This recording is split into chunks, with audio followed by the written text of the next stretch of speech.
নদী ভরে অতিথি পাখিদের মেলা। সুন্দর একটা রোদ ঝলমলে বিকেল কাটালাম তাদের সাথে, আর ফেরার সময় করলাম টুকটাক কিছু শপিং। তো সব মিলিয়ে আজকের ব্লগটা আশা করছি তোমাদের অনেক ভালো লাগবে। হ্যালো এভরিওয়ান, কেমন আছো তোমরা সবাই? আশা করছি তোমরা সবাই খুব ভালো আছো, আর আমরাও অনেক ভালো আছি। তো আজকে হলো শুক্রবার, ঘড়ির কাঁটায় বাজে এখন বিকেল 3টে। আর এই যে এইদিকে আমি একদম রেডি হয়ে গেছি, বেরোবো একটু সামনের একটা জায়গায়।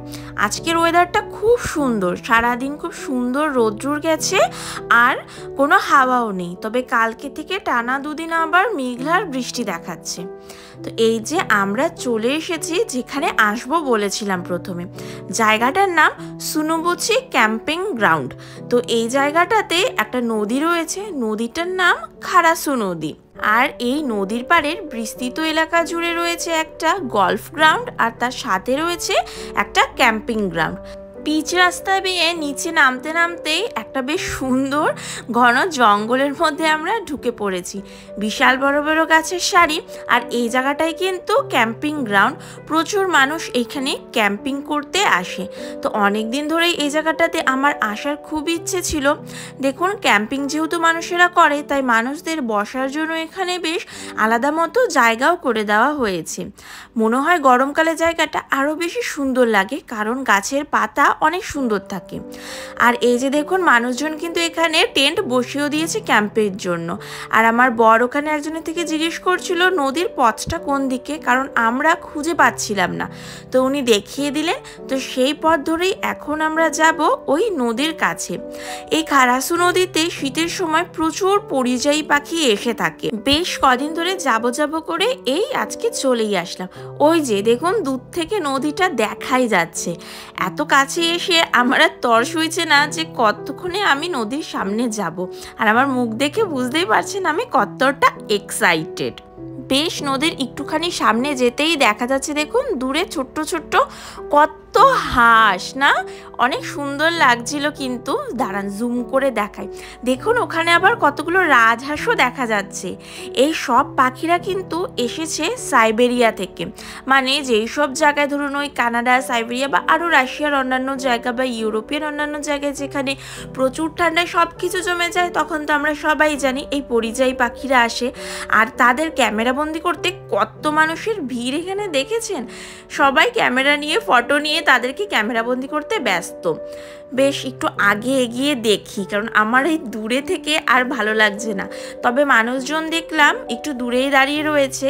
একজন বলল যে বেশি কাছে গেলে এরা আবার চলে যায়, তার জন্য সবাই একটু একটা ডিস্টেন্স বজায় রেখেই ফটো তোলে বা দাঁড়িয়ে দাঁড়িয়ে উপভোগ করে। বিকেলবেলায় নদীর পাড়ে বেশ অনেক সুন্দর লাগছিল। আর তার মধ্যে তো আজকে ওয়েদারটাও বেশ সুন্দর। আর এই দিকে আমার বর একদম সামনেই চলে গেছে ভিডিও করার জন্য। এই প্রথম আমি এত সামনে থেকে এত সুন্দর সুন্দর সাদা সাদা বড় বড় রাজহাঁস দেখলাম, বা যেগুলোকে আমরা ইংলিশে সোয়ান বলে থাকি।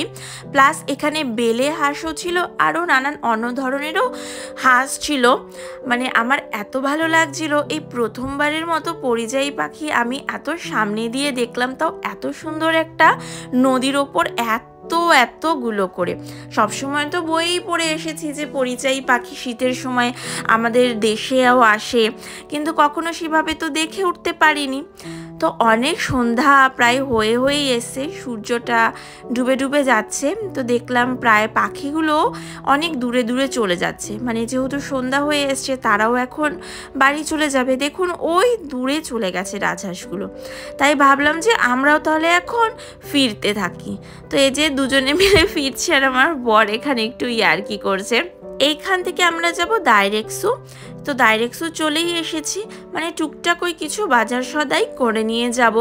আর এই তো প্রথমেই ঢুকে ডাইরেক্টসুতে গাজর সস্তা পেয়েছি দেখে নিয়ে নিলাম। আসলে কালকে মানে শনিবার দিনকে ওর আবার নাইট ডিউটি রয়েছে, আর রবিবার দিন আমাদের এখানে সারাদিন প্রচুর বৃষ্টি, আবার সোমবার দিনকে আমার ডিউটি। তো এর মধ্যে বেরোনো হবে না। তো ভাবলাম একেবারে যখন বেরিয়েছি 2-3 দিনের মানে এই আগামী সপ্তাহটার বাজারটা করেই নিয়ে যাই। আমরা না ওই 15 দিন 1 মাসের বাজার একেবারে করে নেই না। বেশ ওই সপ্তাহের বাজারটা সপ্তাহেই আমরা করি, কারণ বিদেশের দেশ, এই পুরো জীবনটাই আমাদের বিদেশের এই ঘরবন্দি হয়েই কেটে যায়। কাজে যাওয়া, কাজ থেকে বাড়িতে আসা, আর দূরে তো মাঝে মধ্যে ঘুরতে যাওয়া হয়। তো প্রতিদিন যদি এরকম বাড়িতেই বসে থাকি মন মেজাজও ভালো লাগবে না। তার জন্য আমরা কি করি, সপ্তাহের বাজারটা সপ্তাহে করার চেষ্টা করি।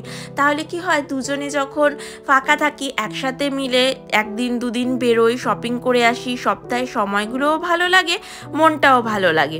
এই যে আমাদের এখানকার শপিং কমপ্লিট, বেশ অনেকটা রাত হয়ে গেছে, তবে বেশি কিন্তু বাজে না, বাজে মাত্র 5টা। তো এখান থেকে যাব ফ্রেশে।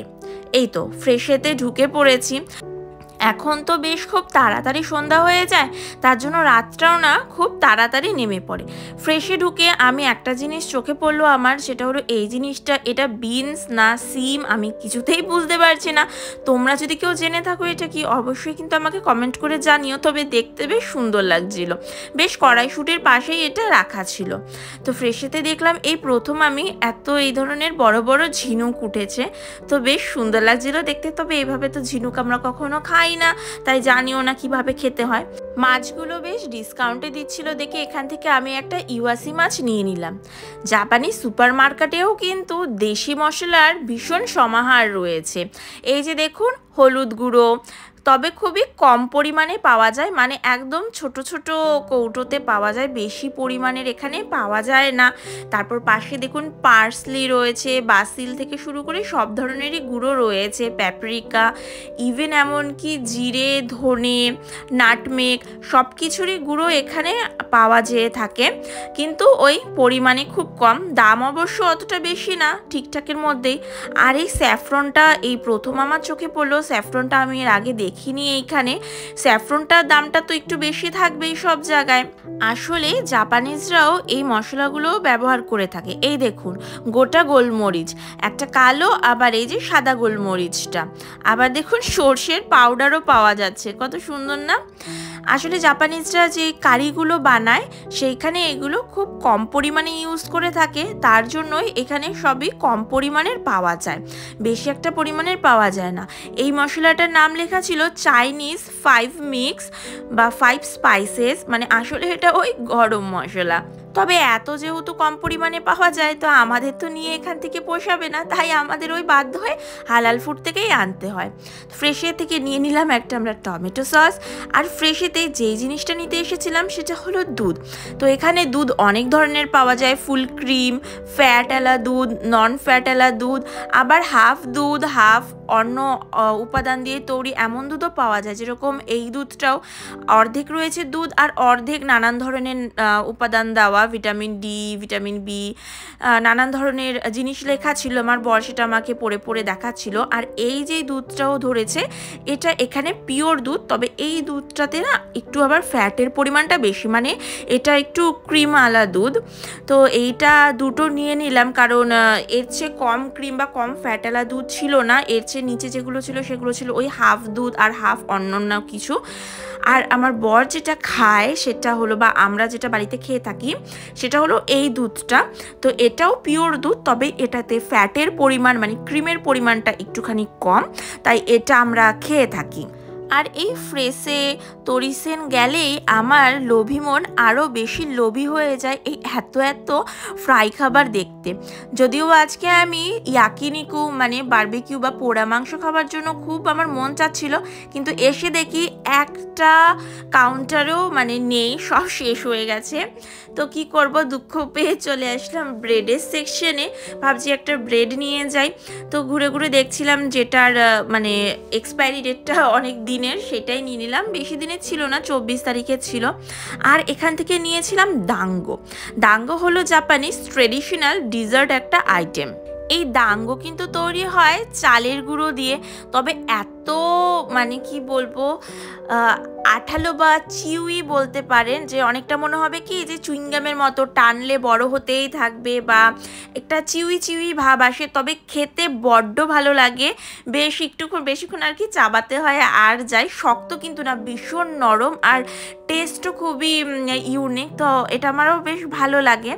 তারপর আমরা ওই নাটসের সেকশন থেকে নিয়ে নিলাম কিশমিশ আর এই যে গ্রিন টিটা যদিও আমি এখন শীতকালে খাই না, গ্রিন টিটা বাইরে রাখলেও এত ঠান্ডা হয়ে থাকে তো আমার গলা প্রচণ্ড ব্যথা করে, তো ওই খাই শীতকালে, আমি গরমকালেই খাই। আর এখান থেকে দুটো চাউমিনের প্যাকেট তুলে রাখলাম।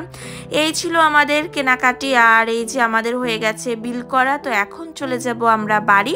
তো এই ব্লগটা এই অবধি, আশা করছি তোমাদের ভালো লেগেছে। ভালো লাগে থাকলে ফলো আর সাবস্ক্রাইব করে দিও। Bye bye.